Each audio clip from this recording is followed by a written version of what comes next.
Il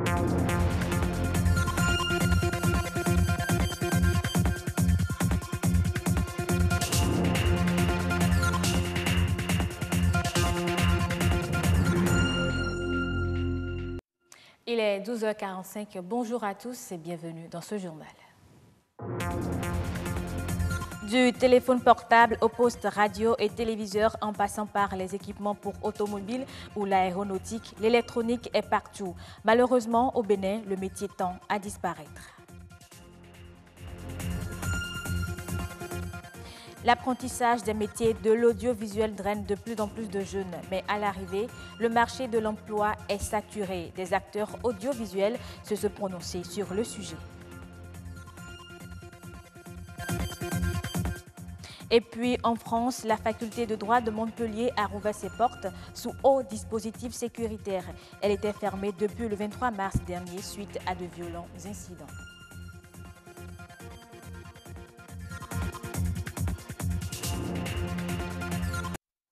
Réparer son poste téléviseur, son poste radio ou son portable relève de plus en plus du parcours du combattant. Ils deviennent de plus en plus rares, ces réparateurs qu'on rencontre au coin de rue. Bien qu'il existe des instituts de formation dans ce domaine, très peu d'apprenants s'y intéressent au Bénin. C'est du moins le constat fait par Claudia Kiki et Marcel Arrossi. L'électronique, une option très peu choisie de nos jours par les apprenants. Dépanner les postes téléviseurs et radio n'est pas uniquement le domaine de l'électronicien. Il intervient également dans tous les secteurs du métier. L'électronicien peut intervenir sur tout équipement électronique, sans exception. Nous avons quand je viens au niveau du domaine dans le génie biomédical, nous avons les électroniciens. Dans le génie biomédical, on parle du génie biomédical, c'est les électroniciens qui interviennent le plus. Quand on parle d'échographe, électrocardiographe, tout équipement au niveau duquel nous avons des composants électroniques, l'électronicien intervient. L'électronicien intervient aujourd'hui dans tous les domaines, tout. Je dis bien tous les domaines, parce que l'électronique et l'informatique a atteint tous les domaines aujourd'hui. L'électronique même aujourd'hui est à la base donc, de l'informatique. Moi je continue de le dire, de le marteler très fort, parce que ce sont les électroniciens qui ont conçu l'ordinateur. L'électronique était le patriarche même de l'informatique, au début. Et on ne peut pas se passer non plus de l'électronique aujourd'hui, parce que même en informatique, on a besoin de maintenir, de faire la maintenance donc, des équipements informatiques et électroniques. Mais des fois électriques aussi. Donc là, on a forcément besoin de l'électronicien. Ces apprenants ont fait un choix qu'ils assument. Raison évoquée, la rareté des apprenants, mais aussi la curiosité. Je vois qu'au Bénin, il manque des électroniciens. C'est pourquoi j'ai eu à prendre cette filière. Moi, j'ai choisi d'être électronicien parce que j'ai remarqué que les filières générales ne donnaient plus. Il y avait tellement de monde là-bas. Bon. Il y avait ce qu'on appelle le go-slow là-bas. Ils sont près de 10 000 candidats à composer pour la série D. Donc, c'est pourquoi moi, j'ai choisi l'électronique. Et j'ai aussi choisi l'électronique parce que c'est une filière d'avenir, en fait. J'ai choisi d'être électronicien parce que j'ai vu dans ce monde actuellement que c'est l'électronique qui est à la base de tout. Parce que actuellement, si vous voyez dans le monde de l'automobile, dans tout, l'ordinateur, tout est électronisé. J'ai choisi d'être électronicien parce que j'aime beaucoup la curiosité scientifique. Il faut être curieux, savoir ce qui est. À côté des cours théoriques qu'ils acquièrent à travers les livres et autres documents spécialisés dans l'électronique, ces apprenants renforcent leurs connaissances avec la manipulation des matériels techniques. C'est à l'atelier que les apprenants font ce que nous appelons la pratique, touchent au matériel électronique et s'habituent au matériel électronique. Parce qu'en tant qu'électroniciens, ils sont appelés à effectuer des mesures sur le terrain, ils sont appelés à faire des dépannages, ils sont appelés à faire de la maintenance.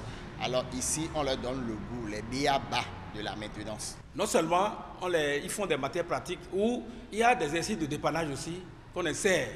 Vers la fin de l'année, on finit vite le programme et on essaie ces exercices-là pour les mettre en forme. Quand vous ne comprenez pas une matière en théorie, en pratique, vous pouvez mieux comprendre. On ne se trompe pas du tout en choisissant la filière électronique. Les drones aujourd'hui, c'est l'automatisme. Vous voyez, donc l'électronique est partout. À l'ère des technologies de l'information et de la communication et du numérique, la valorisation de la filière électronique relève d'une priorité. De l'électronique, on passe à l'audiovisuel. Ils sont des centaines de jeunes à s'inscrire chaque année pour une formation audiovisuelle. À la fin de la formation, peu arrivent à s'insérer dans une entreprise de presse. Pour comprendre les difficultés liées à l'emploi dans l'audiovisuel, une équipe de la rédaction a interrogé des acteurs du milieu. Écoutons-les. Pour le peu d'expérience que j'ai faite avec ces stagiaires que nous recevons, viennent des centres de formation qui sont sur la place. Je dirais de certains centres de formation qui sont sur la place. Quand vous les recevez, vous constatez que en réalité, c'est des produits bruts qu'on vous envoie. Ils n'arrivent pas à démarrer sur le plan pratique. Et donc, vous êtes obligé de reprendre tout le travail à zéro avec eux. Il faudrait que les responsables d'établissement puissent expliquer aux apprenants que, en matière d'audiovisuel, on n'est pas obligé d'aller travailler pour quelqu'un. Vous n'êtes pas obligé de vous faire recruter, vous n'êtes pas obligé d'être employé avant de gagner votre vie. Travailler quelque part, c'est non seulement les conditions financières, mais beaucoup plus pour moi. Personnellement, je crois qu'il y a les conditions professionnelles. Et si ces conditions ne sont pas remplies, il y a problème. Non seulement vous n'êtes pas bien payé dans notre presse, mais à côté de ça, il y a vraiment des problèmes au niveau de la gestion humaine, au niveau du cadre professionnel. Les écoles de journalisme au Bénin grandissent en nombre, alors que le nombre de chaînes que la HAC autorise chaque année diminue. Mais les étudiants, tout le monde veut paraître à la télé, et donc il y a ce mal-là qui fait qu'on se retrouve dans le journalisme sans véritablement mesurer les demandes sur le terrain. Et le dernier piège, c'est que le journalisme est un métier qui est ouvert à tous et on n'a même pas forcément besoin d'avoir fait une école avant de se retrouver dedans. Si bien que ceux qui ont fait l'école se retrouvent en compétition avec des gens qui n'ont pas fait l'école et qui parfois ont des atouts que ceux qui ont fait l'école n'arrivent pas à donner. Et à partir de ce moment, pour s'imposer, il faut être vraiment quelqu'un qui se remet en cause au jour le jour. Il faut se demander ce que les patrons d'organes qui accueillent nos produits font pour les motiver suffisamment à la tâche. Parce que c'est un secret de polichinelle.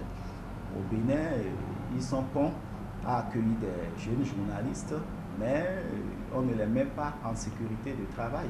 La sécurité de travail qui suggérerait qu'on signe un contrat de travail en bonne et due forme, qu'on les déclare à la Caisse nationale de sécurité sociale pour que ceux-ci se sentent vraiment aguerris et donner le meilleur d'eux-mêmes.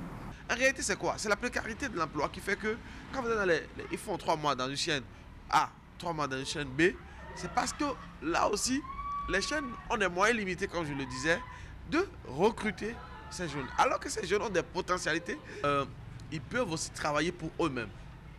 Notamment en mettant l'accent sur les productions locales. Ils peuvent faire des capsules, les vendre soit à des chaînes de télévision ou même aujourd'hui utiliser les chaînes de YouTube pour se faire de l'argent. On parle à présent santé. Depuis 2015, le Bénin est déclaré pays libre de la poliomyélite. Malgré ce taux zéro, les vaccinations continuent chaque année. Mais dans quel objectif? Mathieu Sokenou, Peggy Bagidi et Heureuse Danondé apportent ici la réponse. Le Bénin est certifié pays libre de la polio depuis 2015. 2 années après sa certification, le pays n'a toujours enregistré aucun nouveau cas de cette maladie invalidante et mortelle dont le mode de propagation reste l'eau, les aliments contaminés et la contagion. Beaucoup plus les enfants de la naissance jusqu'à l'âge de 15 ans, c'est la cible de prédilection. Rarement les adultes, on n'en a pas décrit des cas. Et c'est une maladie, quand ça commence par la boiterie.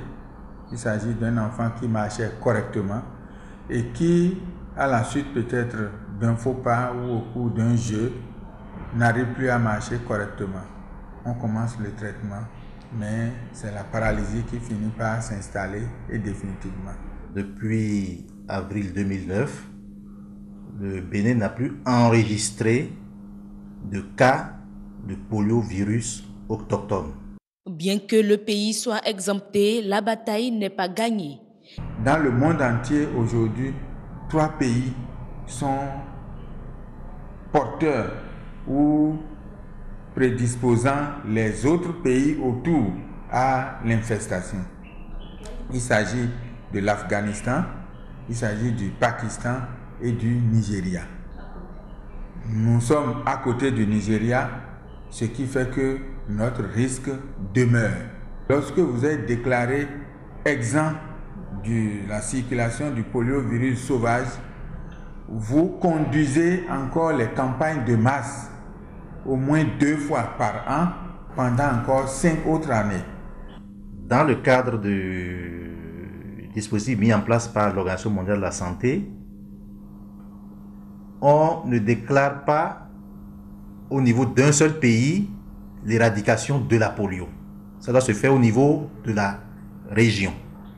Cette lutte commune entre États a permis de baisser de plus de 99% le nombre de cas de polio, passant de 350 000 à 37 cas en 2017 dans plus de 125 pays d'endémie. C'est le fruit de l'exécution d'un plan d'action conséquent.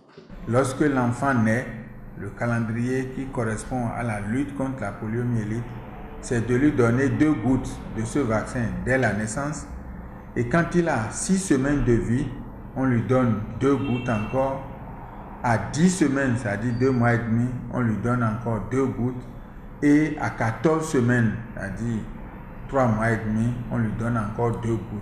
Et si nous arrivons à faire normalement les 4 administrations-là, on est sûr qu'on a protégé notre enfant. Dans le cadre maintenant des journées nationale de vaccination contre la polio, on va de 0 à 5 ans. Et vous savez que chaque année, on organise au moins 2 passages.